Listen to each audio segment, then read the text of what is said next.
ప్రేమలో ఒకరికొకరు బాగా నచ్చుతారు. ఎంతగా నచ్చుతారంటే ఒకరి మీద ఒకరు ప్రాణం పెట్టేంతవరకు నచ్చుతారు. పెళ్ళైనాక ఏంటో ఒకరి మీద ఒకరి అభిప్రాయాలు మారుతున్నాయి. లేదా లవర్స్‌కే లాంగ్ స్టాండింగ్ ఉంటే ఒక 2 ఇయర్స్, 1 ఇయర్, 3 అలా పెరిగినా కొద్దీ లవ్ పెరగాలి గానీ లవ్ తగ్గిపోతుంది. బ్రేకప్‌లు ఎక్కువైపోతున్నాయి. అసలు ప్రేమ విలువ మారిపోతుంది అక్కడ. అంటే ప్రేమించినప్పుడు నచ్చింది లాంగ్ రన్‌లో అది నచ్చట్లేదు. క్వాలిటీస్ నచ్చట్లేదు. ఏంటది? ఎందుకు అంటే మనం ఒక మనిషిని అంటే ఈ మనిషి నాతో ఉంటే బాగుంటుంది, లేదంటే నేను తనతో ఉండాలి అనుకుంటున్నాము. అక్కడ మీ ప్రేమ మొదలైంది, ప్రపోజ్ చేశారు, లేదంటే పెళ్ళి అనుకున్నారు, సరే. అక్కడ ఏమైపోతుందంటే మనిషికి బాధ పెట్టేది ఇతరులు కాదండి, మన ఎక్స్పెక్టేషన్స్ అనమాట. ఓకే. ప్రతి మనిషికి ఏమంటుందంటే ఇప్పుడు నేను పెళ్లి చేసుకున్నాను అంటే చాలా సుఖంగా ఉంటాను అని అనుకుంటాం మనము. But simple thing we should understand, ఏం అర్థం చేసుకోవాలంటే అబ్బాయి వేరే బ్యాక్గ్రౌండ్ నుంచి వచ్చారు, నేను వేరే బ్యాక్గ్రౌండ్ నుంచి వచ్చాము. ఇద్దరి పెంపకం వేరేగా జరిగింది. ఇద్దరు ఒక వేరే సంస్కారం నుంచి వచ్చారు. సో ఇద్దరు ఒకటి వచ్చాక ఖచ్చితంగా క్లాషెస్ అనేవి వస్తాయండి. ఎనీ మ్యారేజ్ ఎవరిదన్నా తీసుకోండి, వెంటనే రావచ్చు, కొన్ని రోజు తర్వాత రావచ్చు, కానీ కొన్ని మార్పులు అనేవి ఉంటాయి. ప్రతి శరీరం వేరే, ప్రతి అలవాటు వేరే. అప్పుడు ఏంటి నువ్వు ఇలా చేస్తున్నావు? సో ఇప్పుడు ఏమైందంటే నేను ఇలా ఉన్నాను, సో తను ఇప్పుడు నేను క్లీన్గా ఉన్నాను, తను అన్క్లీన్ ఉన్నాడు, సో అంతే divorce, I can't stay with you అనేసి. లేదంటే అనేది మారిపోతున్నాయి. వింతగా ఏంటంటే గురుకలు పెడుతున్నాడు రాత్రి నైట్ అనేసి డివోర్స్ ఇవ్వడము, ఇవన్నీ జరుగుతున్నాయి. ఇంకా అంటే నాకు చాలా వింతగా అనిపిస్తుందండి. ఏంటిదంటే డివోర్స్ తీసుకుంటారు, డివోర్స్ తీసుకోవడానికి కారణం ఏంటిది అంటే తనలో మొగతనం లేదు అని చెప్తారు చాలా మంది. నాకు చాలా బాధ కల్పిస్తుందండి. ఎందుకు అంటే ఒక్క మనిషిలో శారీరక మార్పులు ఎలా ఉన్నా కూడా, నేను యాజ్ ఎ డాక్టర్ కూడా చెప్తాను, ప్రేమతో, ప్రాకృతిక వైద్యతో, ప్రేమతో అన్నిటికీ మనం సొల్యూషన్ అనేది ఇవ్వచ్చండి. ఓకే. ఏదన్నా ఒక రోగం, ఇప్పుడు మనం బయట పనిచేస్తున్న ఆడవాళ్ళు లేదంటే మగవాళ్ళు కూడా ఇప్పుడు పిల్లలు కనలేకపోతున్నారు, నాకు నువ్వు వద్దు అని అంటారు. లేదంటే మనం కొంచెం ఫ్రీగా మాట్లాడంటే నాకు సెక్చువల్లీ నువ్వు సాటిస్ఫై చేయలేకపోతున్నావు, నాకు నువ్వు వద్దు అని అంటారు.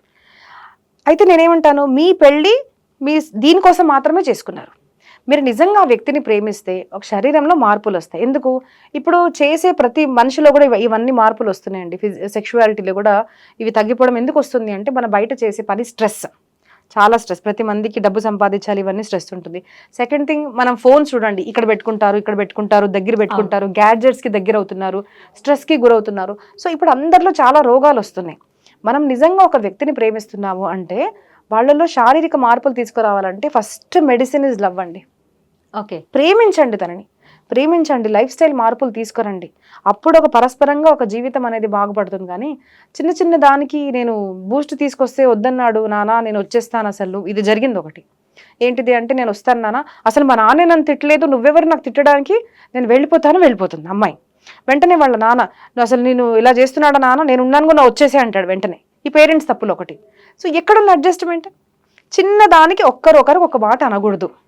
సో ఇద్దరు చూడండి, ఫ్యామిలీ మెంబర్స్ అన్నా కానివ్వండి, హస్బెండ్ వైఫ్ అన్నా కానివ్వండి, తోడుగా ఉండాలి అంటే కొన్ని అడ్జస్ట్మెంట్స్ మనం చేసుకోవాలి. ఖచ్చితంగా కాంప్రమైజ్ అంటారు దీన్ని. కాంప్రమైజ్ అంటే మరీ ఎక్స్ట్రీమ్ మాట్లాడడం లేదు, కొన్ని విషయాలు మార్పులు ఉంటాయి. అప్పుడు ప్రేమతో ఎంతమంది మారుతారు కదండి. ప్రేమతో మార్చడానికి ప్రయత్నించండి. మ్యారేజ్ అంటే బిగినింగ్ అండి, marriage is not the end, marriage is a beginning. నేను ఇదే అడుగుదాం అనుకున్నా, ప్రేమకు పెళ్ళే ఫుల్ స్టాపా? అలా మీరు అడిగారు కాబట్టి నాకు వచ్చింది. ప్రేమ అంటే మ్యారేజ్ అంటే బిగినింగ్ ఆఫ్ లవ్ అండి. ఓకే. మ్యారేజ్ అంటే beginning of love, full stop కాదు, బిగినింగ్ ఆఫ్ లవ్. ఒక పని ఎలా సక్సెస్ఫుల్ అవుతుందండి? ఇప్పుడు ఛానల్ పెట్టారు, మీరు ఛానల్ పెట్టంగానే సక్సెస్ఫుల్ అయిపోయిందా?